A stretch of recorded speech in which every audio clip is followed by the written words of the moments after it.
खुदावंद यीशु मसीह के कादर मुतलिक जलाली और कदूस नाम में मेरी तरफ से आप सबको सलाम। सारे सलाम। साथ हमारे दरमियान मौजूद है और खुदा के बेटे यीशु मसीह ने अपनी जुबान मुबारका से फरमाया, जहां 2 या 3 मेरे नाम से जमा होंगे मैं उनके बीच में मौजूद हूं। सब बोलेंगे आमीन। इस बात के लिए भी खुदावंद की शुक्रगुजारी करते हैं कि खुदा जो कुछ फरमाता है वैसा करके दिखाता है। और मैं आप सबके लिए जो यहां पर इस जगह पर मौजूद हैं, मैं खुदा की शुक्रगुजारी करता हूं। आज की शाम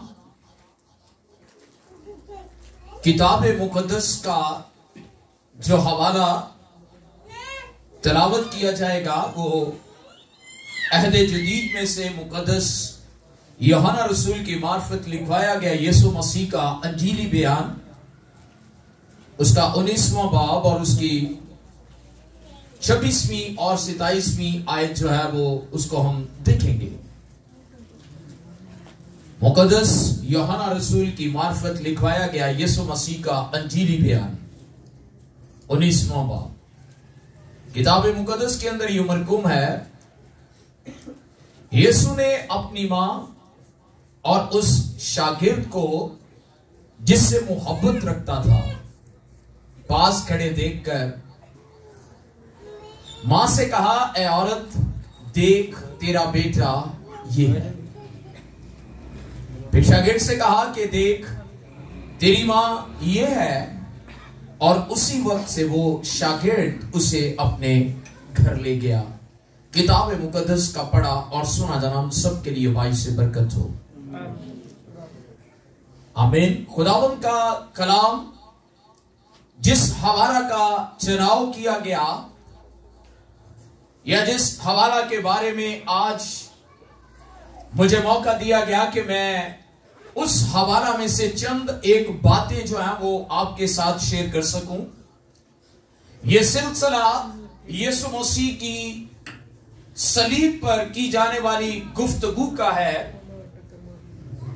और यह तीसरा कलमा है जो यीशु मसीह ने सलीब पर अदा किया। और कहा यह जाता है कि ये पहले 3 कलमात जो हैं ये यीशु मसीह ने दूसरों के साथ दूसरों के बारे में बात की है। पहली बात यीशु मसीह ने उन तमाम लोगों के बारे में की जो मसीह को मसलूब कर रहे थे, जो उस वक्त मसीह को सलीब दे रहे थे। वो लोग जिन्होंने यीशु मसीह की कमर पर कोड़े लगाए, वो लोग जिन्होंने मसीह के मुंह पर थूका, जिन्होंने मसीह की दाढ़ी को नोचा, जिन्होंने हाथों और पांव में कील लगाए, यीशु मसीह उनके बारे में मुखातिब होते और कहते हैं, बाप इनको मुआफ कर। ये नहीं जानते कि क्या करते हैं। और फिर दूसरी बार यीशु मसीह ने उस डाकू के साथ बात की है जो मसीह को कहता है, जब तू अपनी बादशाही में आए तो मुझे भी याद करना। उसने कहा तू आज ही मेरे साथ फिरदौस में होगा। अब तीसरी बार जब यीशु मसीह ने अपनी जुबान से कुछ अल्फाज अदा किए हैं तो ये बड़े ही ज्यादा पुरमायनी अल्फाज हैं। सबसे पहले हम इस बात पर निगाह करेंगे कि खुदावंद यीशु मसीह जिसके बारे में यशाया नबी के सहीफा के अंदर लिखा है कि उसमें कुछ हुस्न जमाल नहीं कि हम उसके मुस्ताक हों। उसे मारा गया, पीटा गया, लहूलुहान किया गया, सर की चांदी से लेकर पांव के तलवा तक यीशु मसीह खून से लथपथ है और उसे लानती मौत दिया जा रहा है। उसे बरहना सलीब पर लटकाया गया। ऐसे लम्हात के जिसमें इंसान शायद अपने हवास खो बैठता है। इतना दुख, इतना कर्ब उसे दिया गया है कि कोई आम इंसान हो तो शायद वो और तरह की बहकी हुई बातें करना शुरू कर दे। लेकिन बाइबल मुकद्दस के अंदर यूहन्ना रसूल जब अपनी इस किताब को लिख रहा है, ये वही यूहन्ना है जिसके साथ यीशु मसीह मुखातिब हुआ है। इसी यूहन्ना ने अंजील भी लिखी, इसने 3 खतूत भी लिखे और मुकाशफा का भेद भी जाहिर किया। ये यूहन्ना अपने किताब में इस बात का बयान करता है कि मसीह ने अपनी मां से उस शागिर्द को जिससे मोहब्बत रखता है, और इस यूहन्ना के बारे में कहा जाता है ये शागिर्दों में सबसे छोटा है। ये यीशु मसीह की छाती का सहारा लेकर बैठता था, यीशु मसीह के बहुत ज्यादा करीब था, और उसने इसको दर्ज किया है कि जिसे यीशु मसीह बड़ी मोहब्बत रखता था। और अगर देखा जाए तो ये दोनों शख्सियात जो हैं, यीशु इनसे बेपनाह मोहब्बत रखता है। पहली शख्सियत उसकी मां। अगर हम मुकद्दसा मरियम की बात करें तो वो बिल्कुल सलीब के पास खड़ी है। और बाइबल मुकद्दस यूहन्ना की इंजील के अंदर हमें 3 और खवातीन का जिक्र मिलता है। ये खवातीन भी मसीह की सलीब के पास खड़ी है, और इन खवातीन की मौजूदगी इस बात को बयान करती है कि ये औरतें यीशु मसीह के लिए दुख कर रही हैं। और हमें अंजील में मिलता है कि जब यीशु मसीह गलगिता की पहाड़ी की तरफ आ रहे थे तो चंद औरतें थी जो यीशु मसीह के साथ हम कलाम हुई। कोई जानता है कि उन्होंने क्या कहा? जी बहने अगर जवाब दे तो बड़ा अच्छा है। वो औरतों ने क्या कहा?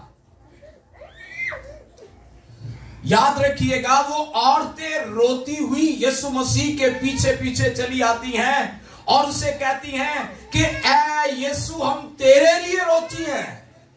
हम जोर से बोले, हम तेरे लिए रोती हैं।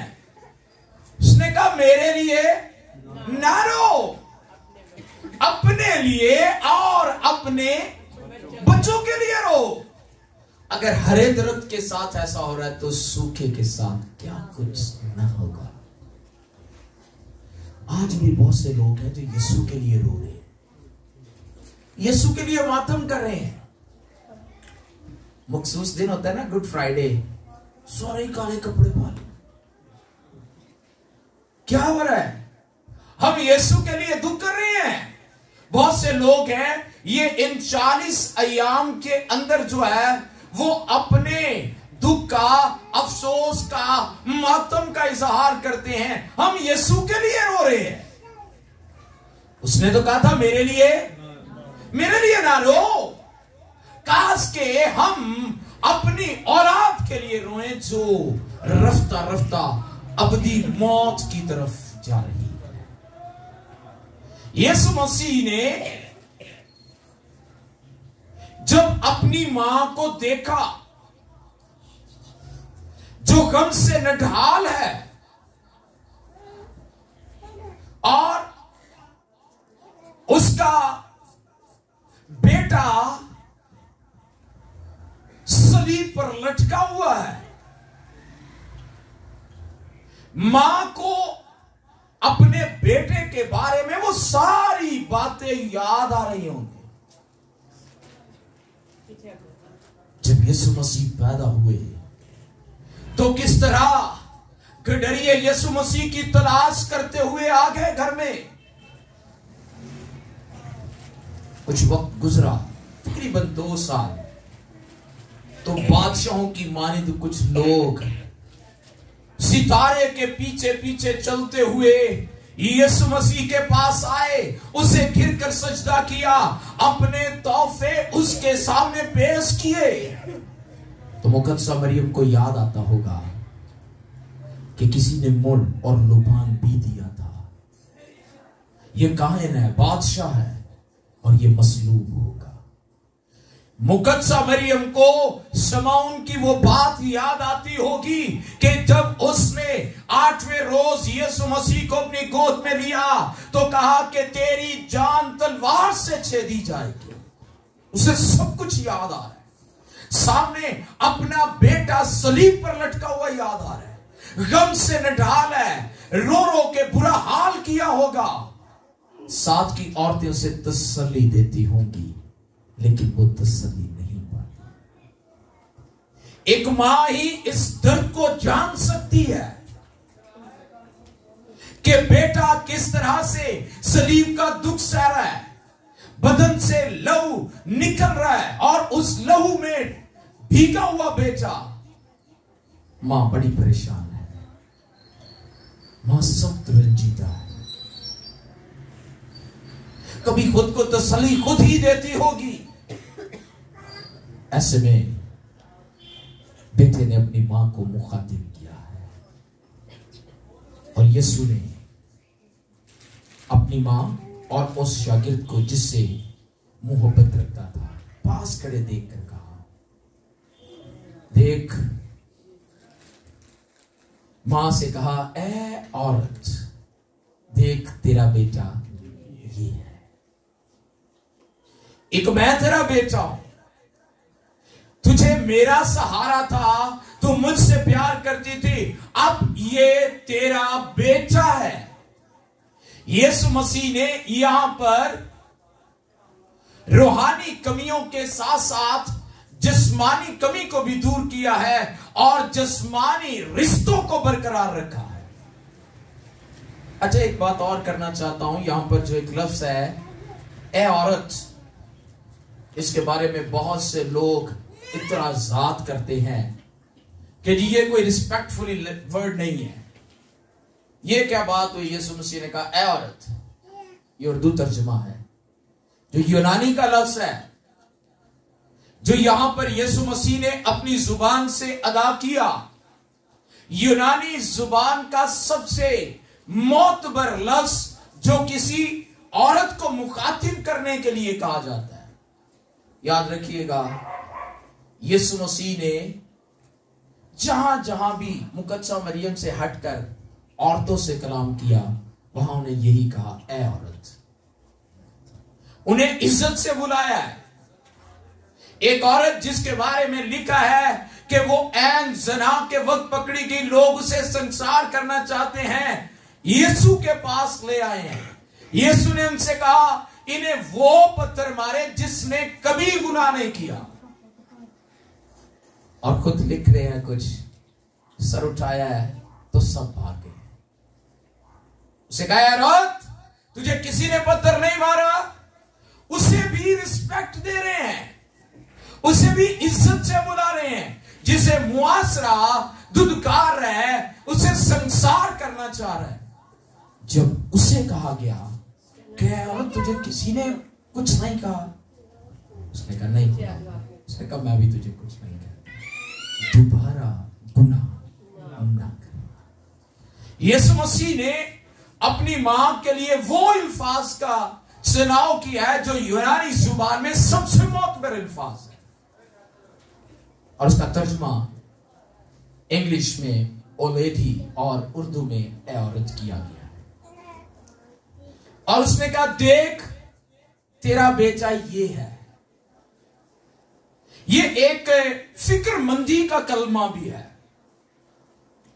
यीशु मसीह को एक तरफ दुनिया और दुनिया के गुनाहों की फिक्र लगी हुई है कि मैं अपनी जान का फिदिया मैं अपने बाप की नजर करूं ताकि गुनहगार इंसान बख्शे जाएं, इनका कफारा दिया जाए, इनके गुनाह ढंपे जाएं और ये आजाद हो जाएं।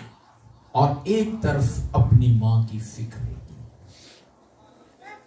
वो शागिर्द जिसे बड़ी मोहब्बत करता है, उसे अपनी जगह दे रहा है और अपनी मां से ये कहता है ये तेरा बेटा है, देख तेरा बेटा ये है। और अगर हम बेटे की बात की जाए तो बेटे की कई तरह की इकसाम होती है। बेटा, यहां पर जो बेटे की किस्म बयान की गई है, ये बेटा लेपालक बेटे की मानते हैं। आमीन, आमीन। देवजी आखो आमीन। कि ठंड लग रही है? आमीन, आमीन। भाइयों की तरफ से आवाज कम है। आमीन, आमीन। यीशु मसीह ने अपनी मां की फिक्र की है और उसे बेटा उसके सुपुर्द किया है और अपने शागिर्द से कहा है, देख तेरी मां ये है। और लिखा है और उसी वक्त से, और इसके लिए जो अबरानी लफ्ज है ना, उसी वक्त के लिए, ये नहीं कि इन फ्यूचर वो मुस्तकबिल में मुकद्दसा मरियम को अपने घर ले जाएगा। जब यीशु मसीह ने कहा और जब कलमात पूरे हो गए और यीशु मसीह को उतारने के करीब थे, तो यूहन्ना जो है अब मुकद्दसा मरियम को अपने घर ले गया। और रवायात की किताबें बताती हैं कि 12 साल मुकद्दसा मरियम यूहन्ना के घर के अंदर रही है और फिर इस दुनिया से रुखसत हो गई। जब मुकद्दसा मरियम इस दुनिया से रुखसत हुई तो यूहन्ना अंजील की मुनादी के लिए बाहर निकला।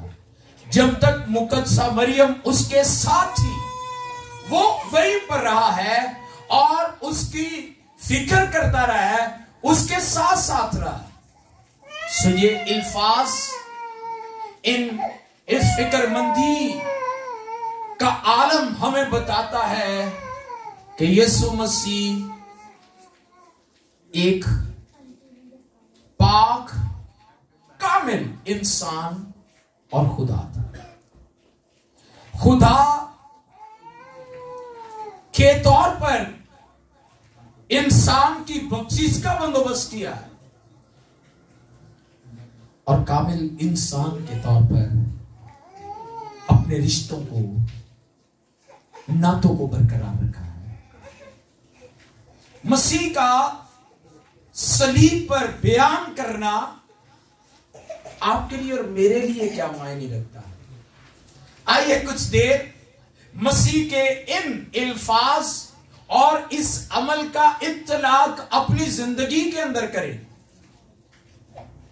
सवाल यह बनता है कि क्या मैं मसीह का शागिर्द होते हुए, मसीह का पैरोकार होते हुए, क्या मैं रूहानी तौर पर अपनी जिम्मेदारियों को पूरा कर रहा हूं? रूहानी जिम्मेदारियों में हमारी सबसे बड़ी जिम्मेदारी खुदा के साथ रिलेशन है। यीशु मसीह अपनी जमीनी जिंदगी में आसमानी बाप के साथ इस तरह से रिलेशन में कायम है कि दिन भर मौजज़ात करते हैं और रात को पहाड़ पर, बियाबान पर जाकर दुआ करते हैं। यीशु मसीह ने कहा, जो कुछ मैं बाप को करते देखता हूं वही करता हूं। उसने करके दिखाया है। उसने मजबूत रिलेशन को कायम किया है। सोचना यह है कि क्या मैं उस रिलेशन में मजबूत हूं?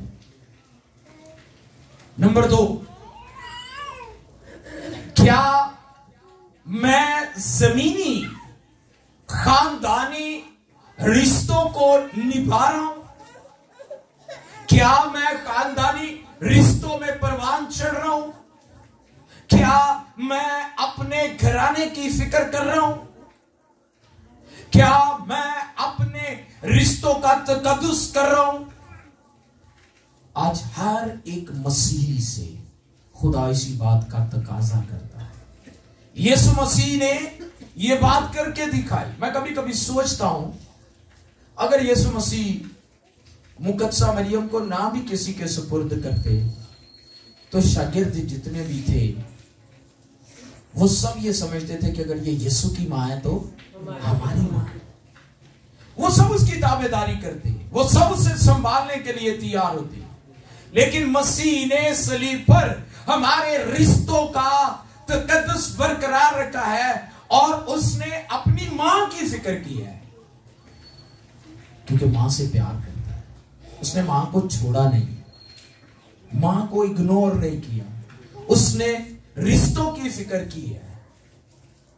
कई बार ऐसा होता है कि हम खिदमत गुजारी में इतना आगे चले जाते हैं कि ना सानू बच्चे याद रहते हैं, खादमीन की बात करें, ना हमें बीवी की जिम्मेदारियां याद रहती हैं, ना रिश्तेदार, और कोई पूछे तो कहना जी पहला दर्जा खिदमत। मैं यहां भी ये बात करना चाहता हूं कि जो हरूफी तहज्जे का रूफे तहज्जी का एक हुर्फ है खे,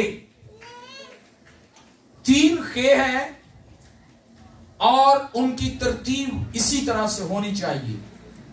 पहला खे खुदा, दूसरा खे क्या हो सकता है जी? खिदमत या खानदान। क्या हो सकता है दूसरा खे? शाबाश, 2 तरह की बातें हो गई हैं, खिदमत, खानदान। कितने लोग हैं जो समझते हैं दूसरा खे जो है वो खिदमत है? एक ने बोले वही बात ठीक है। खिदमत, खानदान, याद रखिएगा यीशु मसीह ने जो सिखाया है उसके मुताबिक दूसरा खे खानदान है। हमें खानदान की फिक्र करनी है, खानदान के साथ वक्त गुजारना है, क्योंकि यीशु मसीह ने अपने खानदान की फिक्र की है, अपनी मां की फिक्र की है। और तीसरा खे खिदमत है। पौलुस रसूल कहता है कि जो खादिम है उसके लिए जरूर है कि पहले वो क्या करे, अपने घर का बंदोबस्त, बखूबी बंदोबस्त करे। अजीजों याद रखिएगा यीशु मसीह के ये सलीबी कलमात सिर्फ कलमात नहीं है, ये आपके लिए और मेरे लिए ज़ाब्ते हयात है, जिंदगी गुजारने की राह है। ये 7 कलमात मसीह ने सलीब पर बयान किए हैं, लेकिन दर हकीकत ये अल्फाज आज ईमानदार की जिंदगी की मसले राह है। उस पर चल के हम अपने आप को खुदा के करीब ले जाते हैं। हम मसीह की इस तालीम पर अमल करके ही मसीह के सच्चे पैरोकार बन जाते हैं।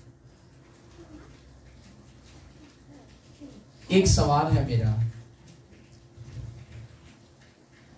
कि एक मसीही को अगर कोई पहचानना चाहे तो वो कैसे पहचानेगा? एक मसीह को अगर कोई पहचानना चाहे तो वो कैसे पहचानेगा? ये मसीह है जी। बोलचाल से, खिदमत से, और जी चाल चलन से। वेरी गुड जी। और कोई? एनीवन, कोई भी बता सकता है, बोले और बोले। एक मसीह को कैसे पहचाना जा सकता है? जो उसके मुंह से कलाम की बातें। वेरी गुड जी। याद रखिएगा मत्ती की अंजील के अंदर यीशु मसीह ने कहा तुम्हारे नेक चाल चलन को देखकर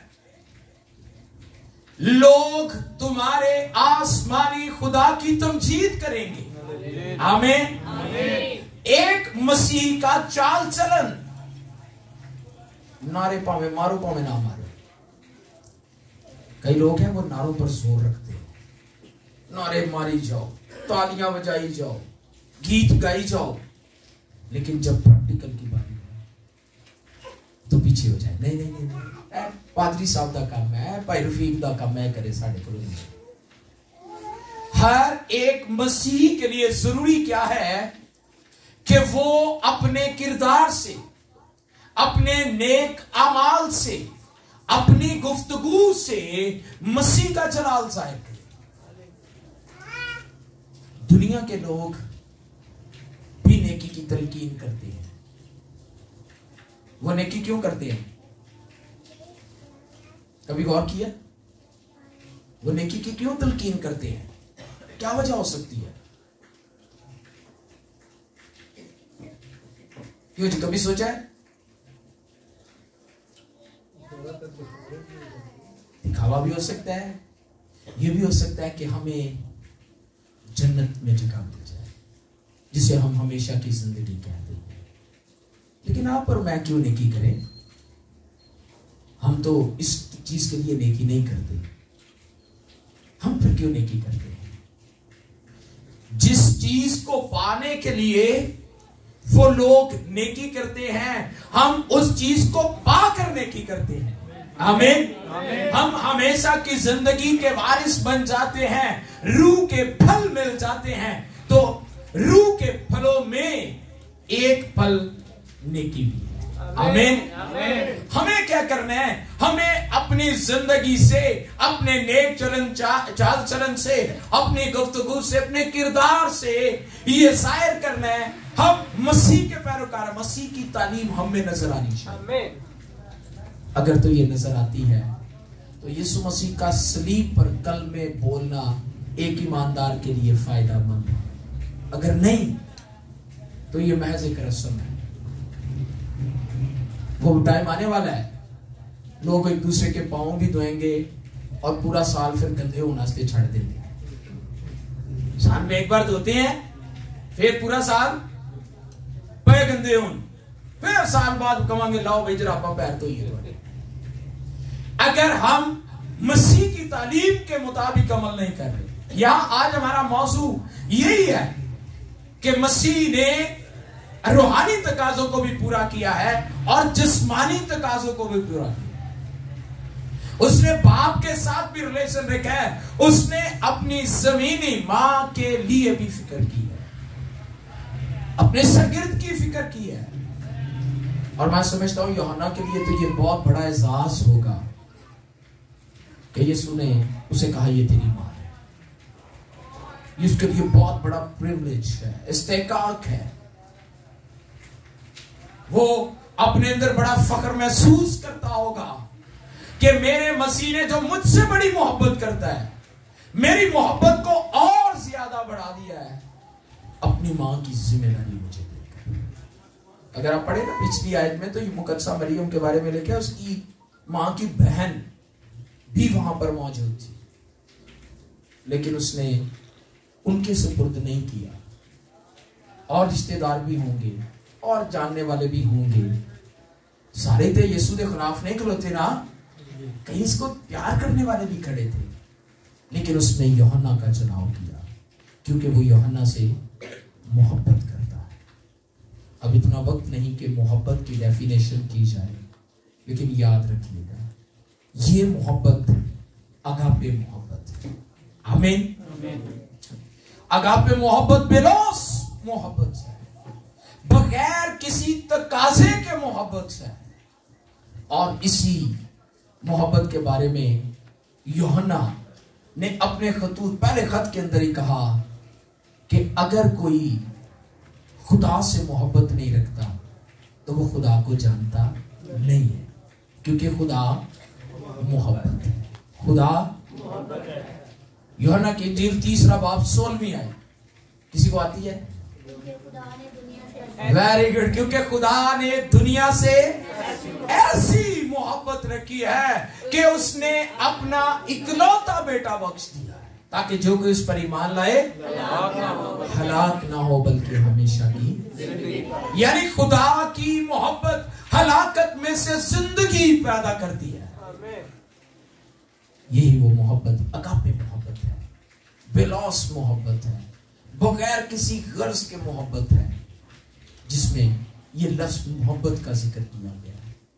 यीशु मसीह अपनी माँ से, अपने शागिर्द से मोहब्बत करता है और उसने मोहब्बत की एक बड़ी मिसाल कायम की है ताकि आप और मैं इस मोहब्बत में कायम हो जाए। पौलुस रसूल कहता है अगर मैं आदमियों और फरिश्तों की जुबानें बोलूं और मोहब्बत ना रखूं तो ठनठनाता पीतल या झनझनाती जांच। और अगर अपना बदन जलाने को दे दो और मोहब्बत ना रखो तो मुझे कुछ भी फायदा नहीं। आइए खुदा की मोहब्बत को देखिए। खुदा ने मोहब्बत की तो क्या किया जी?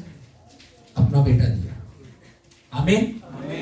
खुदा ने हमसे मोहब्बत की तो अपना बेटा दिया। बेटे ने मोहब्बत के जवाब में मोहब्बत की है तो अपनी जान दे दी है। हालेलुया। उसने सलीब का दुख सहा है, उसने अपने आप को कांटों और कोड़ों के सुपुर्द कर दिया है।